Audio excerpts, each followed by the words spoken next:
Il y a 3 niveaux de connaissance, 3 façons d'acquérir du savoir. Au premier niveau, c'est la connaissance acquise par les sens. C'est très individuel. Par exemple, si vous dites « ce gulab jamun est sucré », il n'y a que vous qui pouvez le savoir, qui pouvez le dire. Et lorsque vous prononcez cette phrase, cela n'exprime pas vraiment ce que vous voulez dire à votre entourage. Cela reste vague. Vous ne pouvez pas exprimer précisément à quel point c'est sucré. Donc la connaissance obtenue par les 5 sens constitue le premier niveau de connaissance. Ce niveau a ses limites. Ensuite, au niveau supérieur, il y a la connaissance obtenue par la déduction, par l'intellect. Par exemple, le soleil ne se lève pas, il ne se couche pas non plus. Ceci est une connaissance intellectuelle. Nos sens nous disent le contraire.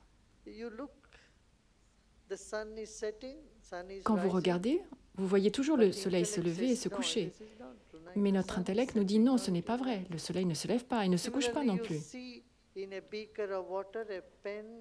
De la même façon, si vous regardez un stylo qui est placé dans un verre d'eau, il a l'air d'être tordu. C'est une illusion d'optique. On appelle cela une illusion à cause de la connaissance intellectuelle. Et cette connaissance est supérieure à celle acquise par le biais de nos 5 sens. Et nous avons un 6e sens, qui nous permet aussi d'acquérir une connaissance, et c'est la connaissance intuitive, c'est l'intuition.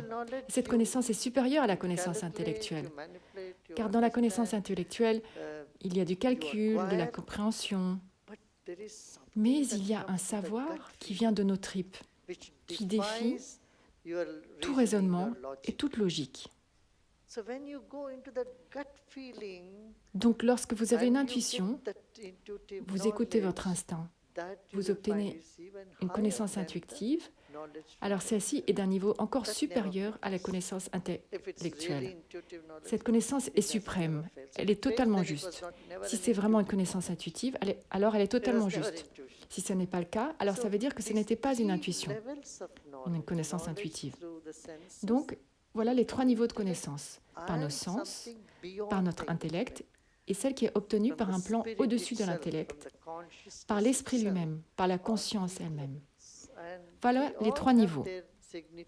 Et ces 3 niveaux sont tous valables, ils ont chacun leur place. Et la science va dans cette direction. La science sait que la connaissance acquise par nos sens est très individuelle. La connaissance intellectuelle n'est pas individuelle, elle est collective, elle est obtenue par la déduction. Et ensuite, au-delà, nous arrivons à la connaissance universelle. Elle est au-delà du temps et de l'espace. Une bonne éducation doit aborder ces 3 niveaux.